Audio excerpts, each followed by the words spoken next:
Most people don't walk into conversations to understand. They walk in pretty much loaded. They're loaded with their own preconceptions of where the conversation is going to go. Not with facts, but with defenses. We don't listen. We wait. We wait for our turn to fire back. Wait for the moment to prove we're right. Wait for a weakness so we can protect ourselves. But here's the truth most people don't want to confront. If your first instinct in conflict is to defend, you're not communicating. You're basically surviving. In survival mode, it might keep you safe, but it will quietly destroy every relationship you say that you care about. Now, on the Conviction Fiction podcast, when we talk about these things, we make the conversation about changing the way that we think. Because when every conversation feels like a battlefield, nobody feels heard, only handled. So today, we're breaking that cycle. We're trading reactive noise for intentional silence. We're going to replace emotional armor with strategic awareness. And we're learning how to listen, not to respond, but to actually understand without losing our voice in the process. This isn't about being passive. It isn't about letting people walk all over you. This is about mastering a skill most people never ever develop. The ability to stay grounded when everything in you wants to react. Because real power is not in how fast you speak, it's in how well you can stay present when it would be easier to fight. Welcome back to the Conviction Fiction podcast, where we don't just talk about change, we practice it. Let's go.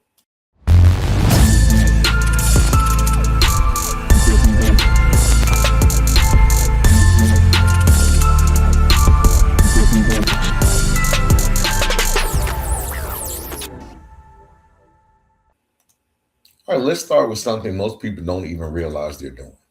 You ever notice how fast your body reacts in a disagreement? I mean, before the words even register, your chest starts to tighten, your breathing gets shallow, your mind starts racing, not to understand, but to respond. That's not communication, that's conditioning. Because for many of us, especially those who've had to navigate high stakes environments, listening wasn't about connection, it was about protection. You learned early on if you don't defend yourself, you get overlooked, disrespected, or even taken advantage of.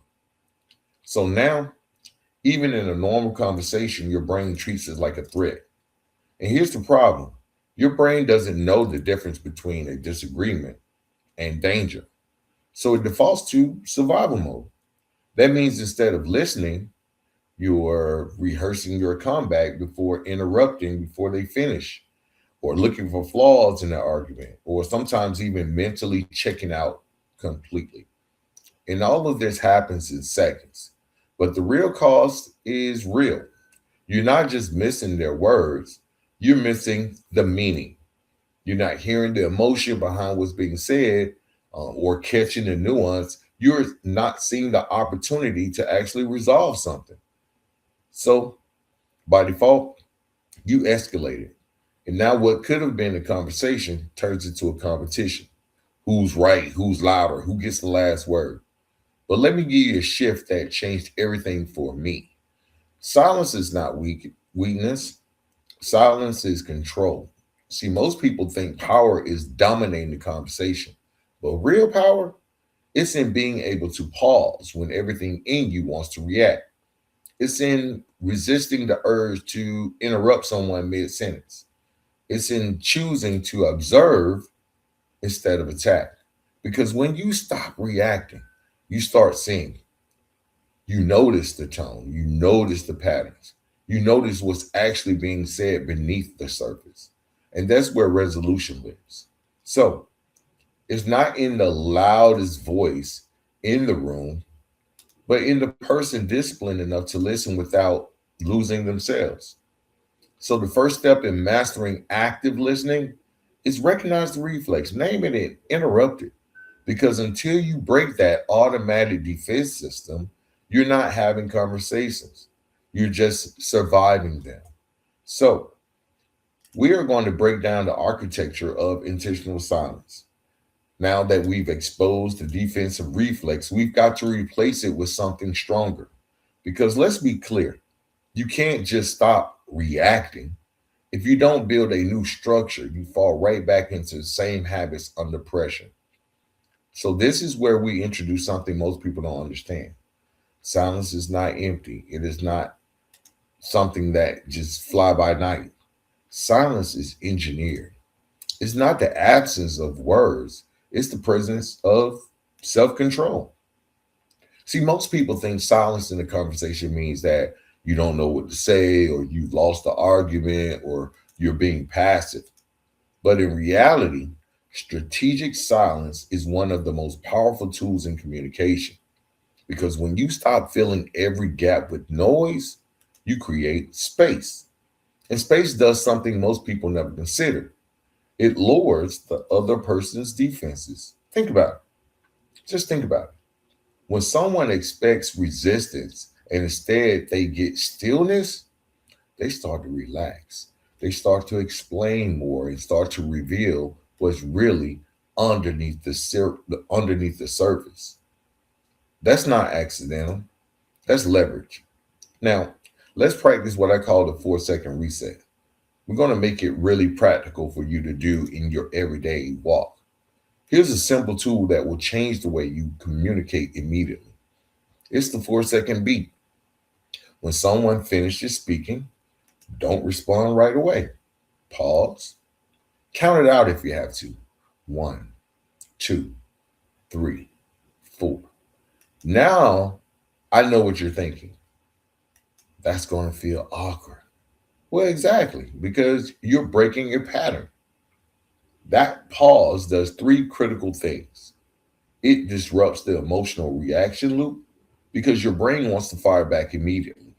The pause forces your nervous system to slow down. It signals that you're actually listening. And that's the second step. Most people rush to respond. When you pause, it communicates presence and intention. It gives you time to think with clarity instead of emotion. Now, this third thing, not what you're feeling like saying, but what actually needs to be said. And here's the deeper shift, guys. During those 4 seconds, you're not preparing a defense anymore. You're doing something far more powerful. Most people enter conversations like lawyers. They're building a case, collecting evidence, preparing objections. But if your goal is resolution, that mindset will sabotage you every single time because you're focused on being right, not being effective. So instead, we shift roles. You're no longer the defense attorney, you're the emotional architect. That means instead of saying, how do I prove my point? You actually ask, what is this person actually feeling and why? Now you're mapping your tone, word choice, emotion intensity, what's being said versus what's being avoided. Because every statement has two layers, the content and the emotion. I'm going to say that again. Every conversation has two layers, content and emotion. If you only respond to the content, you'll miss the real conversation entirely. Now, here's the final piece. When you master intentional silence, you create what I call a strategic vacuum. And people naturally feel vacuums. So when you don't interrupt, don't rush to correct, don't immediately defend, the other person starts to expand. They start to clarify, they soften up, and sometimes even correct themselves. Not because you forced them, but because you gave them room. That's the power most people overlook. You don't always need better words. Sometimes, just sometimes, you just need fewer words. So as we move forward, remember this: silence isn't about shrinking yourself, it's about positioning yourself. Because when you learn to pause with intention, you stop reacting to conversations and you start to control the direction of the conversation. Now that you've learned how to control your silence, the next level is learning how to respond without triggering resistance. Because here's where most people mess it up. They finally listen, they pause, they stay calm, and then the moment they speak, they undo all of it. Why? Because they go right back to correcting, defending, or redirecting. Now, the other person now starts to feel unheard and the cycle starts all over again. That's why we introduce one of the most powerful communication tools you can develop, and that's the mirror effect. Listening that reflects, listening that does not react.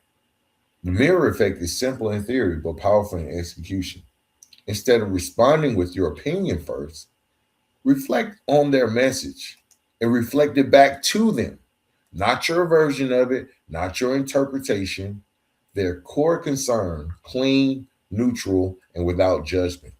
For example, instead of saying, that's not what happened, start to say, so what I'm hearing is you felt overlooked when that decision was made. Did I get that right? Now notice just what happened. You didn't agree, you didn't disagree, you didn't defend yourself, but you did something far more important. You made them feel heard. And when people feel heard, they stop fighting to be understood. You got to remember that validation is not agreement. So we're going to clear that up right now because this is where people get uncomfortable. A lot of people avoid this technique because they think if I reflect what they're saying, I'm agreeing with them. And that's not the case. Validation is not agreement. Validation simply means I acknowledge that your experience is real to you. That's it. You're not saying they're right. You're not surrendering your position. You're just removing the emotional pressure from the conversation. Because when someone feels validated, they don't have to push as hard. And when they stop pushing, now you have room to actually communicate. Now, here's the deeper shift or another shift that happens. Most arguments are structured like debates.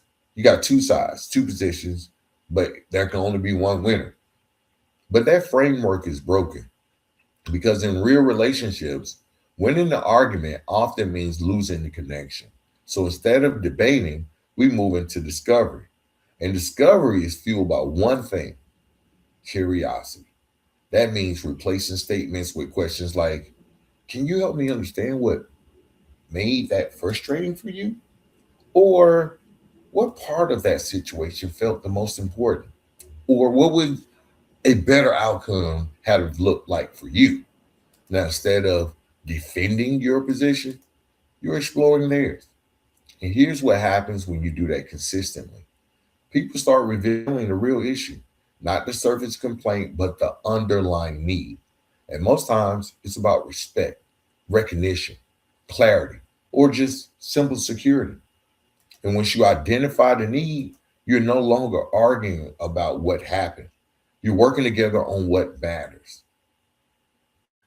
The mirror effect also forces you to be precise because when you reflect someone's words back to them, you can't exaggerate, you can't retwist it, you can't inject your bias. You have to stay disciplined. And that discipline does two things. First, it's going to build trust. They know you're not trying to manipulate the conversation. And secondly, it slows everything down, which keeps emotions from escalating. Emotional conversations can move fast at a rapid pace. Reflection slows them to a pace where clarity can exist. So here's the takeaway: when you stop reacting and start reflecting, you shift from confrontation to connection. You're no longer trying to win. You're trying to understand without losing your voice in the process. And that's where real influence lives. Not in overpowering someone, but in showing them you actually hear them. Now we step into the moment where most people lose everything they just built. Because it's one thing to stay calm in a controlled conversation. It's another thing entirely when emotions spike, when voices start to rise and the tone shifts, when that old instinct starts whispering, don't let that get by, don't let that slide. That's the moment that defines you. Not when it's easy, but when it's heated. And if you haven't trained for that moment, you will default back to survival. So now we introduce the skill that separates reactive people from emotionally intelligent ones, and that's de escalation. We can use tactical empathy. One of the fastest ways to calm a tense situation is something that feels almost too simple. You want to name the emotion that you're sensing, not aggressively, not sarcastically, but calmly and directly. For example, it sounds like you're frustrated, or I can tell this really matters to you, or you may say, it seems like that situation felt disrespectful. Now, here's why this works. When emotions are high, people feel misunderstood. And when people feel misunderstood, they intensify, they get louder, sharper, more defensive. But the moment you accurately label what they're feeling, you actually interrupt the escalation because now they don't have to fight to be recognized. They actually feel seen. And when someone feels seen, they start to settle. Now, one thing people miss out on is that they miss that your body speaks before you do, right? Before you ever say a word, your body is already communicating. If you got crossed arms, that's going to signal defense. A tight jaw, that shows resistance. Or avoiding eye contact or staying aggressively, that can signal disconnection or threat. So if your goal is to de-escalate, your body has to match that intention. That means uncross your arms, relax your shoulders, keep your hands visible, maintain a slow, steady eye contact with that person. Not forced, not exaggerated, just grounded. Because here's the truth, people don't just listen to your words, they're going to read your posture. They're going to read it. And if your body says, I'm ready to fight, it doesn't matter how calm your words sound. Now, let's address the biggest mindset shift in this entire process, probably the key to this whole podcast today. Most people walk into a conflict with one goal, and that's to win. You got to win the argument, you got to win the point, you got to win the moment. But here's what nobody tells you, you can win the argument and still lose the relationship because winning often comes at a cost. And that cost sometimes means trust of that person, the respect or the emotional safety of the person that you're arguing with. So we have to redefine the objective. The goal is no longer to win, the goal is to resolve. And resolution requires something that most people avoid, and that's understanding the root, not just reacting to the surface. Because most conflicts aren't really about what's being said. It's about feeling ignored or feeling disrespected or feeling misunderstood, feeling out of control. So when you stay calm, when you listen, when you reflect, and when you label emotions, you're just not managing the conversation, you're addressing the actual issue. You want to try to control the temperature and control the outcome. And just think of every conversation like a thermostat. When emotions rise, the temperatures go up. Most people respond by matching that same heat, but emotional intelligence teaches you something different. You don't match the temperature, you regulate the temperature.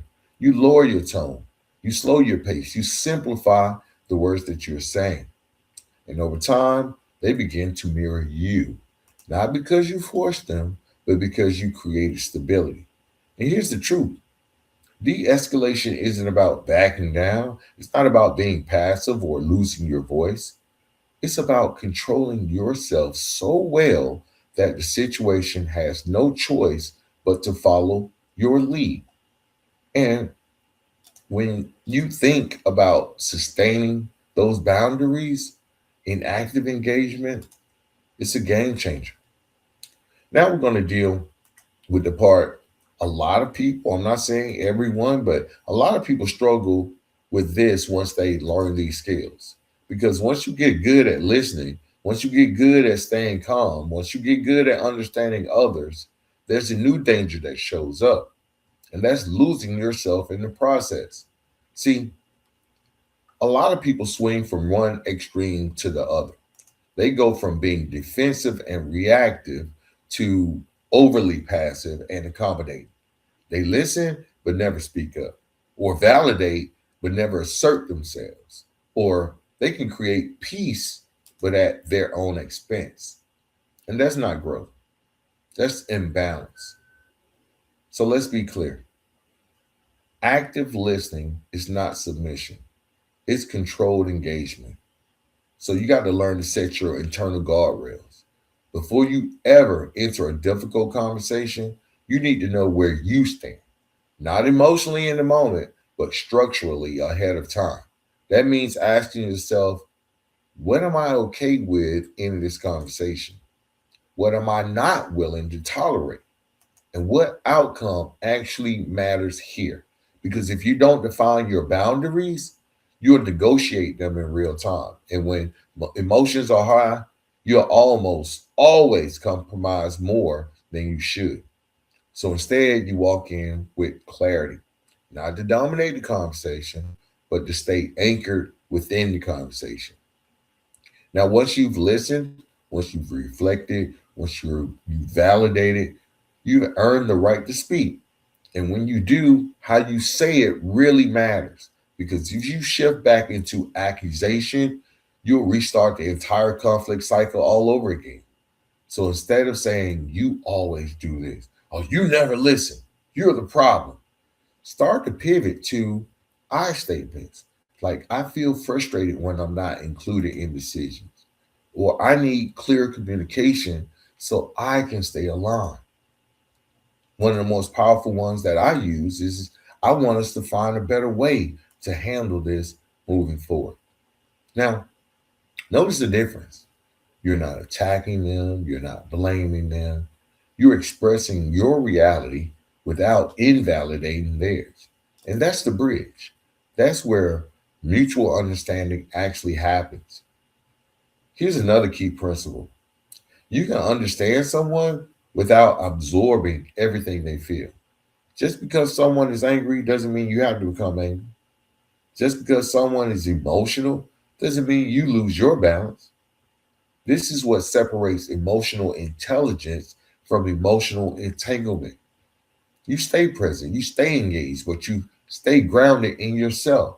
Because once you absorb their emotions and their energy, you lose your ability to lead the conversation. And this is a framework that you can repeat. Now, if I were to simplify everything we've built in this episode into something you can actually use, first, just pause. Just pause. Take time to think. You want to interrupt the defensive reflex with intentional silence. And then you're going to reflect on it. Just mirror their message so they feel heard. Third, put a label on it. Acknowledge the emotion to reduce intensity. And then you're going to respond by using I statements to express your perspective clearly. And finally, you want to stay rooted in your boundaries. No matter how the conversation shifts, you want to drop that anchor and, like, this is my stance. However, I do understand where you're coming from. That's not just a technique, that's a system. And systems are what replace old habits. Now, let's bring this full circle. Now, for a long time, communication for me was all about survival. I wanted to say the right thing, I wanted to protect myself, I didn't want to get caught slipping. But that mindset doesn't build relationships, it doesn't build trust, and it definitely doesn't build growth. So now I evolved. I moved from reacting to responding. I moved from defending to understanding. And I moved from winning to actually working to resolve issues. And most importantly, I moved from surviving conversations to leading those conversations. If this episode challenged you, good, because growth doesn't come from comfort, it comes from awareness and application. This is the work. This is what we do on this podcast. And if you're serious about leveling up how you communicate, lead, and show up in your relationships, I want you to take this beyond just listening. Tap in with the full mission at the website, theconvictionfictionpodcast.com, and dive deeper into the frameworks inside the books, The Conviction Fiction, Changing the Narrative of Life After Lockup, No Turning Back, The Journey Home, and The Work Within. Because this conversation isn't just about better conversations, it's about a better life built on discipline, awareness, and intentional growth. And if you're part of the Conviction Collective, you already know we don't just talk about it, we live it. So until next time, stay grounded, stay intentional, and remember the strongest voice in the room is the one that knows when to listen. That's the Conviction Fiction podcast for this week. See you next time.